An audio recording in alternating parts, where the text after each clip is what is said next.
오늘은 가정주일인데 이 시간의 말씀도 가정과 관련되는 그런 말씀입니다.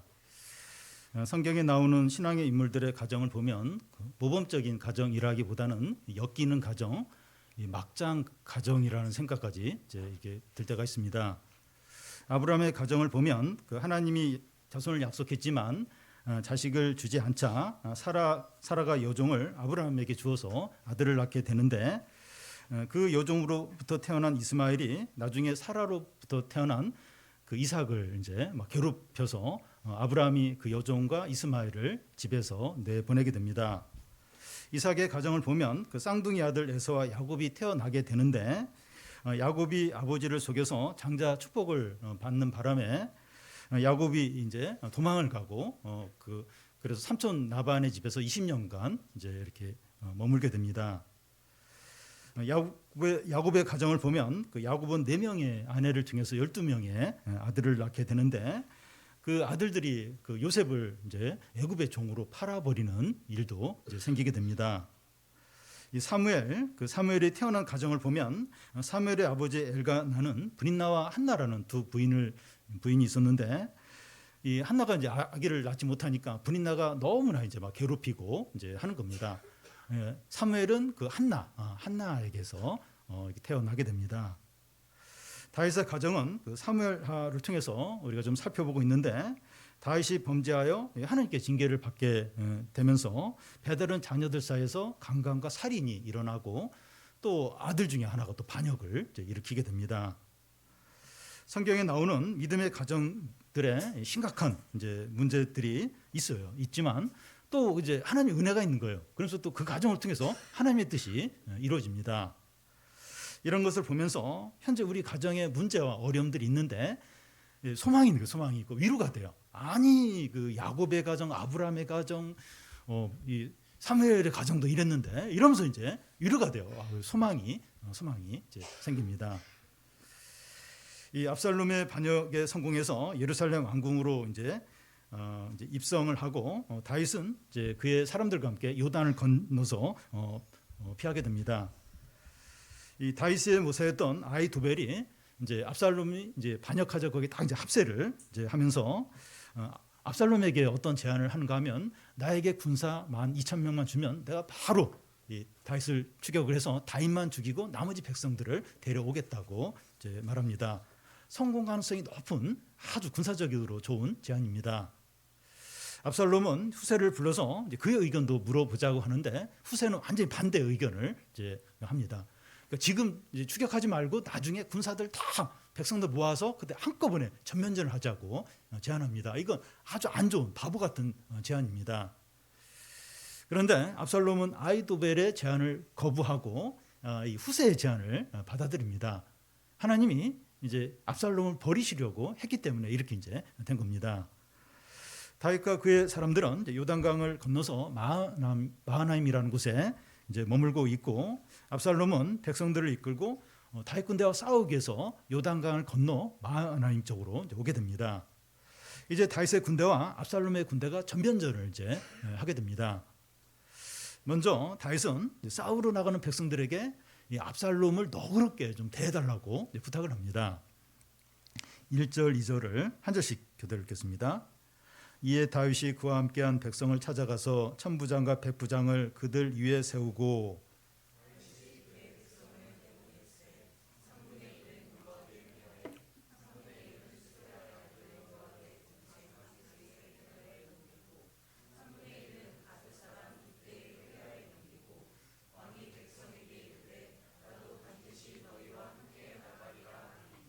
다윗은 자기도 나가서 싸우겠다고 해요. 이 전쟁은 자기 잘못 때문에 생긴 전쟁이고, 또 자기 아들하고 이제 싸우는 거니까 어떤 책임감을 느꼈기 때문입니다. 그런데 백성들이 다윗을 말립니다. 이 전쟁은 양편의 우두머리가 죽으면 끝나는 전쟁이라는 거예요.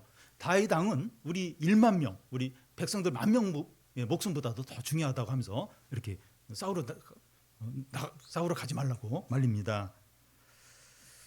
다윗은 이제 전쟁에 나가지 않기로 하면서 새 지휘관들에게 공개적으로 이제 부탁을 합니다. 5절을 우리 같이 한번 읽겠습니다. 왕이 요압과 아비새와 이때에게 명령하여 이르되 나를 위하여 젊은 압살롬을 너그러이 대우하라 하니 왕이 압살롬을 위하여 모든 군 지휘관에게 명령할 때 백성들이 다 들으니라. 다윗은 새 지휘관 요압과 아비새와 이때를 따로 불러서 부탁을 한 것이 아니라 새 지휘관이 백성들과 함께 출정하는데 공개적으로 이제 이런 부탁을 하는 거예요. 백성들이 이제 다 이 말을 이제 듣게 됩니다. 이 전쟁은 우두머리가 죽으면 끝나는 전쟁이에요. 근데 우두머리인 상대 적인 우두머리인 압살롬을 죽이지 말고 너그럽게 대해달라고 공개적으로 다윗이 이제 명령을 하는 겁니다. 백성들은 다윗의 백성들은 굉장히 어려운 전쟁을 이제 치르게 됩니다. 여기서 이 젊은 압살롬을 너그러이 대우하라 할 때 이 젊은이라는 뜻이 어린 아이, 아직 철이 없는 뜻입니다. 다윗은 압살롬을 그저 철없는 청소년이 부모에게 반항하는 이런 정도로 이제 보고 있는 거예요. 그런데 그때 압살롬의 나이가 40세였어요. 이 쿠데타를 일으켜서 아버지인 왕을 지금 몰아내고 왕을 죽이려고 군사를 이끌고 나온 페르나죠. 아무도 압살롬을 다윗처럼 여기는 사람이 아무도 없습니다. 그런데 다윗은 아들 압살롬을 철없는 청소년이 부모에게 이제 반응하는 태도로 이제 보면서 좀 봐달라고 너그럽게 봐달라고 이제 부탁합니다. 압살롬에 대한 이 다윗의 태도는 두 가지로 볼 수 있어요. 하나는 현재 상황을 무시한 채 자식에 대한 맹목적인 어떤 사랑이 아닌가 이제 하는 거죠. 다른 하나는 이 하나님의 은혜로 인해서 압살롬을 용서하고 사랑하는 것으로 볼 수도 있습니다. 저는 이제 후자로 보아야 하지 않나 이제 생각을 하는데요. 다윗이 자기 죄로 인해서 징계를 당하면서 자기가 얼마나 큰 죄인인지 아는 겁니다. 그는 자기에게 반역한 또 다른 죄인인 압살롬을 보면서 측은하게 여긴 거예요. 불쌍하게 여깁니다. 다윗은 하나님 앞에서 자기가 큰 죄에 대한 용서를 받았기 때문에 이미 압살롬을 용서했고 그에 대한 분노와 이제 복수심도 없는 겁니다. 지금 다윗이 이제 압살롬에 대해서 백성들에게 이제 부탁하는 말은 다윗 자신이 얼마나 큰 죄인이고 하나님의 은혜가 얼마나 풍성한가 하는 것을 깨닫고 이렇게 하는 말이라고 이제 볼 수 있습니다. 물론 참 이게 맹목적인 어떤 그런 사랑이 아닌가 이제 그렇게 봐도 돼요. 근데 이 다윗이 이제 압살롬에게 이렇게 한 것은 자기가 얼마나 큰 죄를 지었는가 또 죄 용서를 받으면서 하나님의 은혜가 얼마나 큰가 이걸 깨닫고 나서 그러니까 압살롬이 자기에게 지금 하는 그 부모를 내쫓고 지금 왕인 나를 몰아내고 반역을 하고 이게 엄청나게 큰 죄죠. 그럼에도 불구하고 내가 하나님 앞에 지은 큰 죄, 하나님이 나에게 용서해 주신 거 이걸 생각하면서 압살롬을 이미 용서했고 미워하지 않고 오히려 불쌍히 여기는 그런 것으로 이제 볼 수 있습니다. 근데 이제 이게 그 다윗과 압살롬이 부자 관계잖아요. 아버지와 아들 이제 관계인데, 그러니까 그 자기 아들이니까 또 이제 이렇게 그냥 불쌍히 여기고 사랑하는 거 아닌가 이제 그렇게도 볼 수 있는데 가족이기 때문에 이게 더 어려울 수 있어요. 이 가족은 남과 다르게 어떤 기대를 해요. 더 뭔가를 이제 또 더 이렇게 용납해주고 더 어떤 사랑을 기대하는데 그게 안 될 때는 더 이제 그 큰 분노와 어떤 서운함으로 이제 나타날 수 있다는 거예요. 그래서 다윗도 이 압살롬이 자기 아들이니까 이렇게 막 불쌍히 여기고 사랑할 수도 있지만 오히려 더 네가 나한테 그럴 수 있냐 이러면서 더 서운하고 더 분노할 수도 있다는 겁니다. 근데 다윗이 압살롬에게 이렇게 한 것은 내가 하나님 앞에서 얼마나 큰 죄를 졌는가. 근데 하나님이 용서를 하셨고 그 은혜가 얼마나 큰가. 압살롬이 나한테 하는 짓은 너무 못된 짓이지만 그래도 하나님의 큰 은혜와 용서, 나를 용서해 준 거에 비하면 아무것도 아니다. 이러면서 이제 이렇게 용납하고 불쌍히 여기고 사랑하는 것으로 이제 볼 수 있습니다. 오늘도 이제 가정주일인데 우리가 좀 이렇게 가족들, 그리고 우리 가족들 관계를 생각을 해보면 이제 가족이기 때문에 더 이제 큰 어떤 아픔들 또 용서할 수 없는 어떤 그런 일들이 있습니다.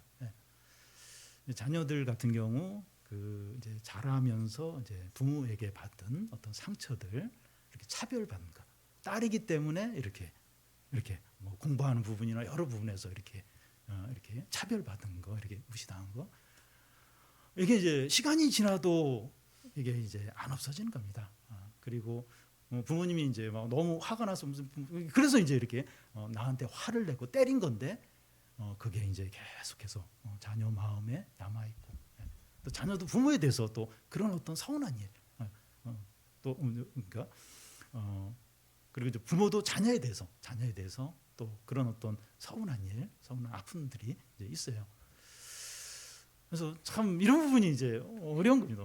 참 시간이 지나도 이게 이렇게 해결이 안 될 수 있고, 근데 이 다윗이 압살롬에 대해서 참 하나님이 나를 용서해 주시고 베푸신 은혜를 생각하면서 우리도 이제 그 가족에 대해서, 부모에 대해서, 어떤 형제들 또에 대해서 우리도 좀 용서하고 용납하고, 그러니까 인간적으로는 안 되지만 하나님이 나를 받아주신 거, 은혜를 베풀어 주시니까 나를 용서해 주신 거, 이제 그걸 생각하면서 우리가 좀 이렇게 좀 용서하고 회복하고, 그리고 좀 사랑하고, 그게 우리에게 좀 있어야 되지 않나 하는 생각을 좀 하게 됩니다.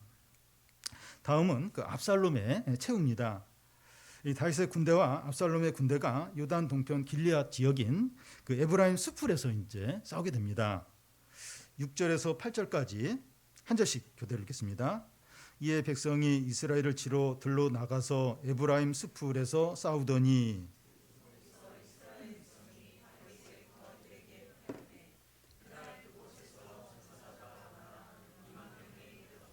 그 땅에서 사면으로 퍼져 싸웠으므로 그 날에 수풀에서 죽은 자가 칼에 죽은 자보다 많았더라. 막상 전쟁이 시작이 되었는데 압살롬의 백성이 다윗의 백성들에게 패하는 겁니다. 그날 압살롬을 따르던 백성 중에 2만 명이 죽었습니다. 그런데 그날에 죽은 자들이 다윗의 부하의 칼에 죽은 자보다 수풀에 죽은 자가 더 많다는 겁니다. 에브라임의 수풀이라는 곳이 지형이 험하고 웅덩이가 많아서 막 미끄러져서 수풀에 걸려서 이제 죽었다고도 볼 수 있는데, 여기서는 그런 의미가 아닙니다.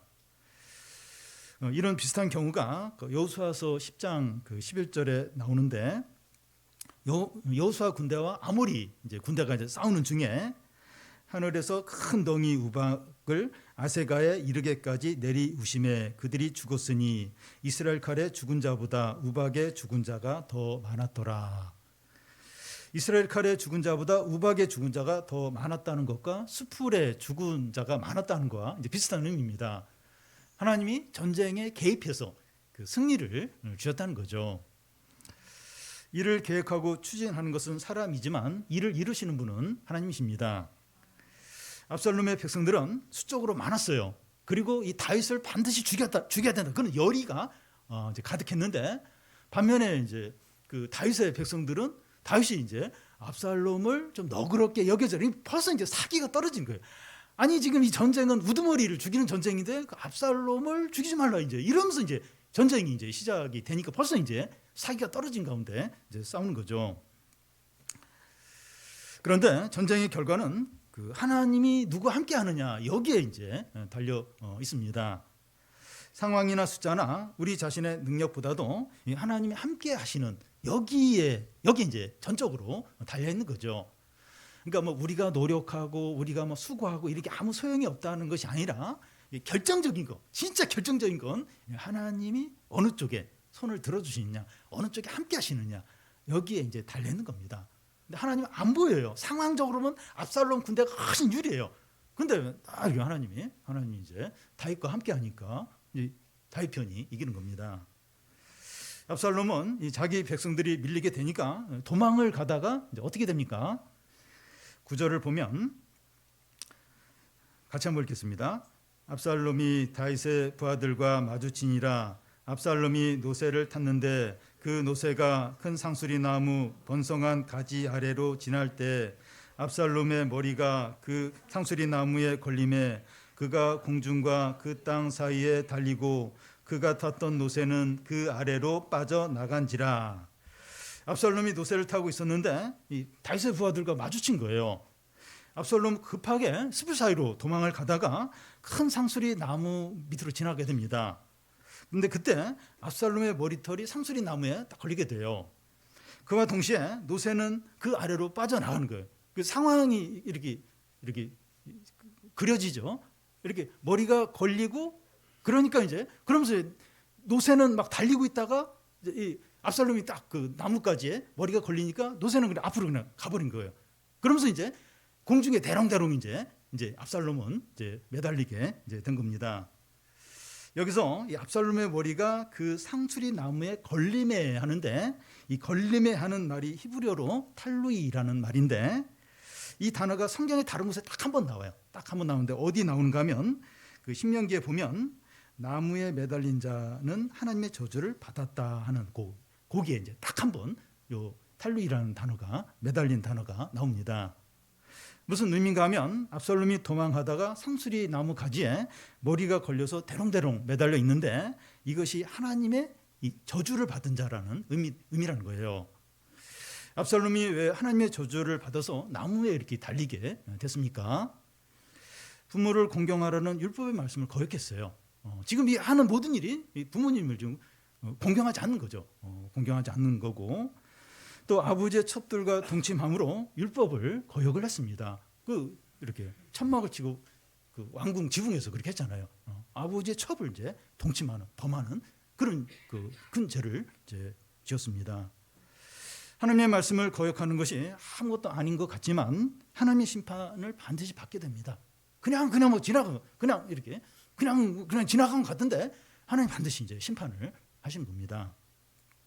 그런데 압살롬이 무엇을 통해서 죽음에 이르게 되었는가 하면 그가 자랑하는 머리털 때문입니다. 압살롬은 이 전쟁터에 나오면서도 투구를 쓰지 않고 머리를 그대로 내는 거예요. 아마 자기 머리털이 너무 아름답고 그랬으니까 그걸 이렇게 막 자랑하려고 일부러 투구를 안 썼는지도 모르겠습니다. 압살롬에게 그 머리털은 그의 매력 포인트예요. 그리고 자랑이었어요. 그러니까 이제 전쟁에 나오면서도 그걸 그대로 이제 막 휘날리면서 이제 나온 거죠. 그 앞에 그 14장 25절 26절에 보면 이 압살롬의 외모에 대해서 말하고 있는데요. 온 이스라엘 가운데 압살롬 같이 아름다움으로 크게 칭찬받는 자가 없었으니 그는 발바닥부터 정수리까지 흠이 없음이라.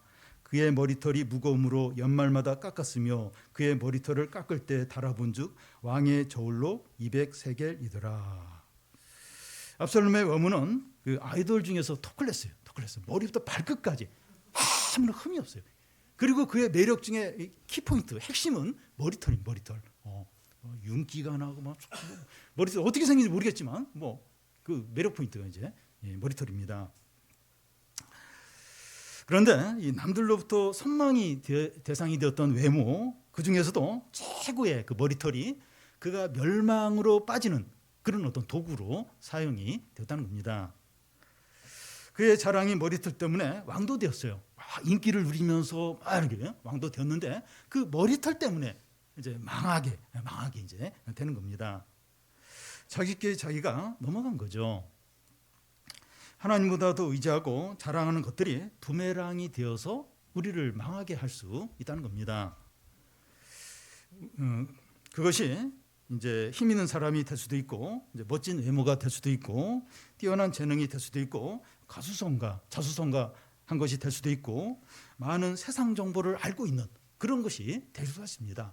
그러니까 우리는 이런 것들 중에 하나를 붙들려고 해요. 이거 하나 이 중에 이제 하나 있으면 이제 그걸로 이제 이렇게 뭔가 이렇게 인정도 받고 또 성공도 하고 세상에서 어떤 안정된 자리를 차지하고 이거 이런 걸 이제 어떻게 해서든지 이제 붙들려고 합니다. 하나님이 자신에게만 주신 것들이 있을 수 있는데 이제 그걸 이제 하나님보다 더 의지하고 자랑하면 그것 때문에 망할 수 있는 겁니다. 하나님이 남들에게 안 주고 나에게 주신 거 그거 참 귀한 건데 그걸 이제 하나님보다 더 의지하면 더 그걸 사랑하면 그것 때문에 망할 수 있다는 겁니다. 압살롬이 상수리 나무 밑으로 지나가다가 머리털이 이제 가지에 걸려서 죽게 되는데 누가 덫을 놓아서 압살롬을 유인한 게 아니에요. 우연히 그곳으로 도망을 하다가 걸리게 된 거죠. 우연히 어쩌다가 이런저리 일이 일어난 건데 하나님이 이 모든 것을 주관하시는 겁니다. 이 룻은 그 우연히 이제 이삭을 주우러 어느 밭에 들어갔는데 보아스의 밭에 다 들어간 거예요. 그래서 이제 보아스랑 이렇게 계속 이제 되면서 이제 보아스의 아내가 되고 또 그리스도의 어떤 그 족보에 이제 혈통에 올라가게 되는데, 그러니까 우연히 밭에 갔는데 이 보아스 밭에 딱 이제 갔던 겁니다. 우연 같은 일은 그 우리가 피할 수도 없고 또 의도적으로 어떻게 만들 수도 없습니다. 무슨 말인가 하면 우리가 하나님을 경외하고 신뢰할 때 하나님께서 우연과 같은 모든 일을 주관하시면서 우리 삶을 인도하시고 하나님의 뜻을 이루십니다. 우리가 하나님을 경외할 때 우연과 같은 어떤 이런 일을 통해서 그냥 이렇게 하나님 인도하세요. 하나님 뜻이 이루어집니다. 반대로 우리가 육신과 불신앙으로 살면 하나님께서 우연 같은 일을 통해서 이렇게 우리가 망하는 길로 이제 가게 되는 겁니다. 우연 같은 일을 통해서 자꾸 망하는 쪽으로 이제 가게 되는 겁니다. 그래서 하나님을 경외하는 것이 너의 보배다. 이사야서에 하나님 경외하는 게 우리 보배라는 거예요. 보배고 그게 제일 안전하다는 겁니다. 제일. 왜냐하면 모든 우연 같은 모든 걸 통해서 모든 사람 모든 일어난 일을 통해서 하나님이 인도하시는 안전한 곳을 인도하고 또 하나님의 뜻을 이루는 것으로 이끌기 때문에 안전한 거죠. 다윗의 부하 중에 한 사람이 압살롬이 나무에 대롱대롱 매달리는 걸 보고 요압에게 보고합니다. 그러자 요압은 왜 압살롬을 바로 죽이지 않고 지체 않느냐 이러면서 만약 죽였으면 내가 은 10개 하고 그 명예로운 띠를 줬을 거라고 말합니다. 그러자 그 사람은 다윗 왕이 압살롬을 죽이지 말라고 다 명령을 했는데 어떻게 그 왕의 명령을 거절할 수 있느냐 이러니까 이 요압은 내가 너랑 얘기하는데 시간 지체할 수 없다고 하면서 바로 그 압살롬에게 가서 단창을 3개를 던져서 그러니까 압살롬을 이제 거의 이제 이렇게 죽게 만듭니다. 그러자 요압의 그 부하 10명이 달려들어서 이 압살롬을 쳐 죽이게 됩니다. 그런 후에 요압이 나팔을 불어요. 한쪽 우두머리가 이제 죽었으니까 전쟁이 이제 끝난 거죠.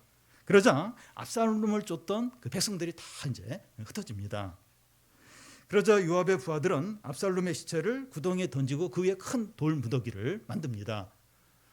그 여호수아서에 보면 그 아간이 이제 그 이렇게 잘못해가지고 이렇게 하나님의 그걸 훔쳐가지고 이제 그 백성들이 돌을 던져서 이제 이렇게 그의 무덤이 돌무더기가 되게 하는데, 그러니까 이 아간이 이스라엘 백성들에게 고통을 줬기 때문에 이제 이렇게 돌무더기 시체가 이제 무덤이 되게 되는데, 그 지금 그 압살롬이 이스라엘 백성들에게 고통을 줬어요. 그렇기 때문에 그의 무덤도 이제 돌무더기가 이제 되는 겁니다. 압살롬은 왕자이지만 가족의 묘에 장사되지 못하고 아주 비참하게 최후를 이제 맞습니다. 또한 그는 살아있을 동안에 한 비석을 세워 놓았는데 그 이유는 그 아들이 없기 때문입니다. 그 앞에 보면 14장에 보면 세 아들이 있었어요. 근데 무슨 사고로 있는지 아들이 다 죽었습니다. 그래서 압살롬은 비석 하나만 남기고 이제 최후를 이제 맞는 겁니다. 우리는 압살롬의 인생을 돌아보면서 한번 보십시오. 그 멋진 외모를 했어요. 지금도 뭐 이 외모에 대해서 열광하는데 그 당시도 그랬던 거예요. 머리부터 발끝까지 흠잡을 데 있습니다. 완벽한 외모를 갖췄고 또 왕자입니다. 왕자. 그리고 보면 이 압살롬이 나쁜 쪽으로 머리를 써서 그렇지 머리가 아주 비상해요. 그리고 분노를 조절합니다. 끝까지. 이게 나쁜 쪽으로 사용해서 문제지만 자기 감정도 컨트롤할 수 있고 아주 지혜롭고 또 리더십이 있어요. 그래서 막 이렇게 아무나 이렇게 막 이렇게 반역을 하고 그거 못해요. 이렇게 리더십도 있고 머리가 있고. 압살롬이 이제 그런 인물이죠. 근데 딱 한 가지가 없어요. 한 가지가 하나님을 경외하는 게 없습니다. 압살롬의 삶을 쭉 보면 하나님을 경외하는 이게 없어요. 이게 없습니다. 압살롬은 자기 그 여동생이 배다른 형인 암논에게 이제 못쓸 짓을 당했을 때 너무나 화가 나겠지만 이 분노를 키워갔어요. 키워가 결국 이제 압살롬을 죽였습니다. 그는 3년 후에 다윗으로부터 살인죄를 용서받았는데 그러면 자숙하면서 제한된 삶을 살아야 되죠. 근데 그렇게 안 해요. 그 야망을 불태웁니다. 아버지를 내쫓고 아버지의 첩까지 범했습니다. 압살롬은 자기가 원한 대로 다 이뤘어요. 그리고 영원히 이걸 이제 차지할 줄로 알았습니다. 그런데 하나님이 그와 함께하지 않고 그를 버렸어요.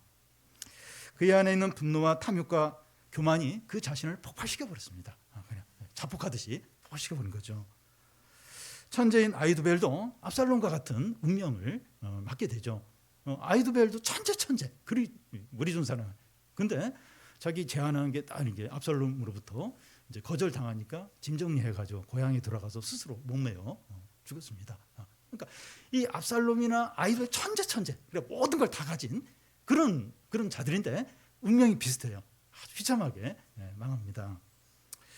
우리는 압살롬이나 아히도벨을 보면서 세상에서 알아주고 부러워하는 외모나 재능이나 인기나 재산이나 금수저나 학벌이나 인맥이나 사회적인 지위를 탐내지 않아야 되겠다 이런 생각을 하게 됩니다. 금수저, 건물주 자녀. 청년들이 너무 힘드니까 그게 부러운 거예요. 금수저이고 건물주 아들이고 건물주 자녀고 또 뭐 이렇게 외모가 뛰어나든지 뭐 이렇게 뭐 머리가 비상하게 있든지 이걸 너무 부러워하고 이걸 너무 의지하지 않아야 됩니다. 그러니까 그럴 때 참 그 최후가 마지막이 비참할 수 있는 겁니다. 하나님은 약한 것을 택해서 강한 것을 패하시고 미련한 것을 사용해서 지혜로운 것을 무너뜨리십니다. 보면 다윗은 약해요. 진짜 군사력도 그렇고 지금 뭐 나이도 들고 모든 부분에 약합니다.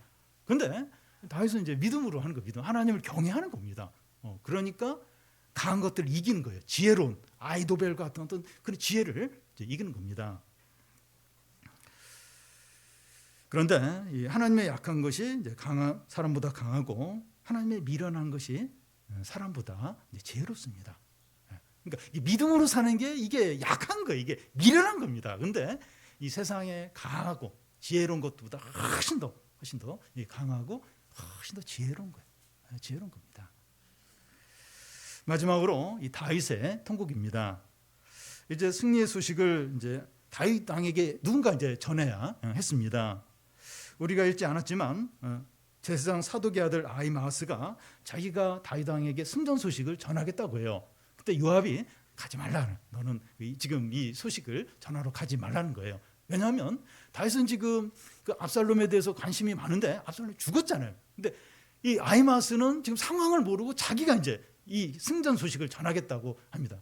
그러니까 가지 말라고 하고 대신에 구수 사람을 보냅니다. 근데 아히마아스가 계속 자기가 가서 전하겠다고 하는 거예요. 그래서 허락을 해주니까 이제 구수 사람이 먼저 출발을 했고 아히마아스가 뒤에 쫓아가는데 워낙 이제 아히마아스가 빨리 달리니까 앞서가는 거예요.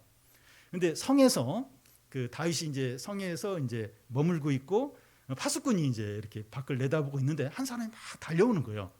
그러니까 다윗은 무슨 소식을 전하러 오는구나, 무슨 승전 소식을 전하러 오는구나 이렇게 생각을 하고 있는데 그 이제 아히마아스가 이제 먼저 온 겁니다. 먼저 와서 이제 다윗 앞에 와서 보고를 하는데 이제 그 왕을 대적하는 사람은 이제 이렇게 망하기를 원하나이다 이제 이런 얘기를 해요. 그러니까 이겼다는 거죠. 근데 다윗은 이제 거기에 별로 관심이 없고 압살롬은 잘했느냐 물어봐요. 근데 아히마아스는 몰라요. 무슨 소동이 일어난 것 같은데 누가 죽었는지는 모르는 거예요. 그러자 이 다윗은 옆으로 비껴서 서 있으라고 해요. 그래서 잠시 후에 이제 구수 사람이 오자 물어봅니다. 어떻게 됐냐고. 그러니까 구수 사람이 내 주 왕의 원수와 왕을 대적하는 자들은 그 청년과 같이 되기를 원하나이다. 이 말은 압살롬이 죽었다는 거죠. 딱 죽었다는 얘기를 이제 다윗이 듣게 됩니다. 그러자 다윗이 어떻게 반응합니까? 33절을 같이 한번 읽겠습니다. 왕의 마음이 심히 아파 문 2층으로 올라가서 우니라. 그가 올라갈 때 말하기를 내 아들 압살롬아, 내 아들아 압살롬아, 차라리 내가 너를 대신하여 죽었다면 압살롬아 내 아들아 하였더라. 19장 4절을 보면 왕이 그의 얼굴을 가리고 큰 소리로 부르되 내 아들 압살롬아 내 아들아 하니. 다윗은 압살롬이 죽었다는 소식을 듣자 크게 통곡을 하면서 성 위로 이제 올라가게 됩니다. 그러면서 내 아들 압살롬아, 내 아들 압살롬아, 내가 너를 대신하여 죽었더라면 내 아들 압살롬 하면서 그의 얼굴을 가리고 큰 소리로 압살롬의 이름을 부르면서 부르짖습니다. 다윗이 압살롬의 죽음에 대해서 이렇게 슬퍼하는 것이 이해가 안 될 수 있어요. 압살롬이 그동안 다윗에게 한 짓이 뭡니까? 백성들이 다 보는 앞에서 아버지 다윗의 후궁들과 동침을 하고 다윗을 왕위에서 쫓아내고, 그것도 부족해서 다윗을 죽이기 위해서 군사를 이끌고 이곳까지 왔습니다. 그런데 다윗이 이런 압살롬의 죽음에 대해서 크게 슬퍼하는 이유가 무엇입니까? 다윗이 고통 가운데 있기 때문입니다. 하나님께서 허락하신 고난을 받고 있기 때문이에요. 고통이 모든 성도들에게 유익한 건 아니에요. 고통 때문에 신앙에서 멀어진 사람도 있습니다. 그런데 진정한 신자에게 고통은 유익합니다. 우리가 계속 살펴보고 있는데 다윗이 권태기, 어떤 인생의 권태기에 이제 있는 겁니다. 신앙에 있어서 좀 계속 왕이 되고 계속 어디 가든지 승리하고 이러면서 은혜에 익숙해지고, 그러면서 이제 범죄도 하게 됐고, 그러면서 이제 신앙이 이렇게 흔들리는 그런 이제 상황이에요. 근데 어떻게 해서 다윗의 신앙이 다시 살아난가 하면 고난을 통해서, 고통을 통해서 다시 다윗의 믿음이 이제 살아납니다.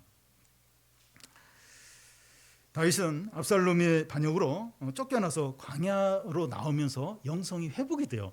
쫓겨나서 광야로 나오면서 영성이 회복이 됩니다. 성도들에게 이 광야는 신앙을 회복하는 좋은 기회가 됩니다.